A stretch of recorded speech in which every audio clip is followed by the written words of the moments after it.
Hello, it's Steve Grizzetti, co-founder of MoviePix.com and author of the MoviePix.com Guide to CyberLink PowerDirector. And here we are in part 2 of our 8-part basic training for CyberLink PowerDirector. We're back at the welcome screen, but this time we're going to go into full mode. Now, PowerDirector, for the most part, will set up your project for you. It will often match the specs of the video you're loading into your project. And about the only thing you have to decide is what shape the video will be. And here you can see you have options for 16:9, which is kind of the standard for high definition video or video today. It's the shape of your TV set. And there's 4:3, which is the old shape of old TV sets. This is hardly ever used anymore, but it's available if you want it. There's 9:16, which is video shot when you hold your phone upright in portrait mode rather than widescreen. There's 1:1, which is a square video. 4:5, slightly taller than it is wide. This is what we call Instagram ready. It's sort of an Instagram aspect ratio. And 21:9, which is cinema mode. This is like movies, much wider than tall, wider than your TV set. It'll show up letterboxed on your TV set, but it gives your movie a much more cinematic look, much wider than it is tall. But let's enter full mode and the program will start up.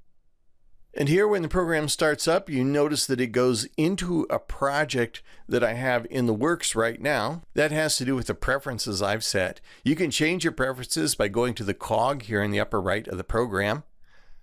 And here in the preferences, we have a number of options. If we go to the project page of preferences, we can select whether or not the program opens into the last project you were working on, which I like a lot.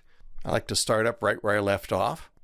We can also select whether or not the sample clips load every time the program opens. I don't know why anyone would want that, so I always uncheck it. Otherwise, every time a project opens, you get those silly sample clips.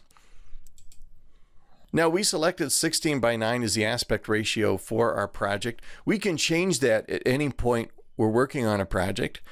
If you just go down here to the lower right of the preview window, shorten this just for a second. There we go.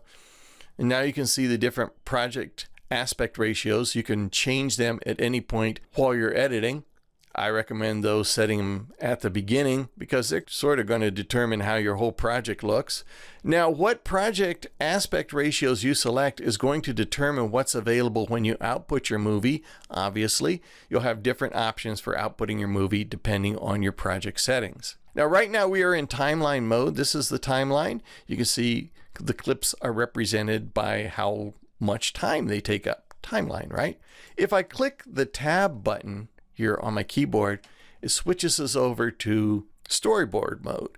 So if what's more important to you is the order of the clips, you can switch over to storyboard mode. You can switch your order of your clips around just by dragging them.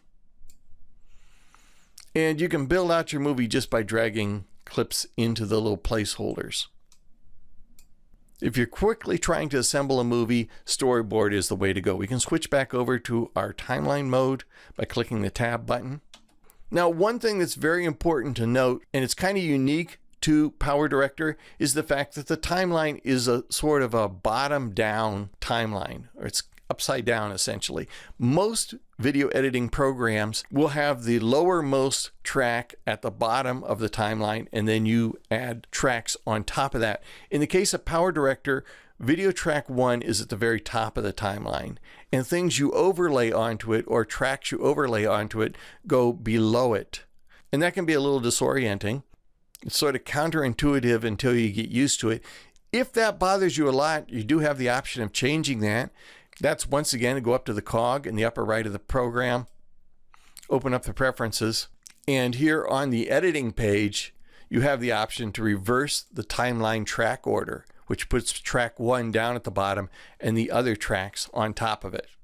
Matter of personal preference, I'm actually used to the default setting now, but if you want the bottom track to be on the bottom, that's the way to change it there.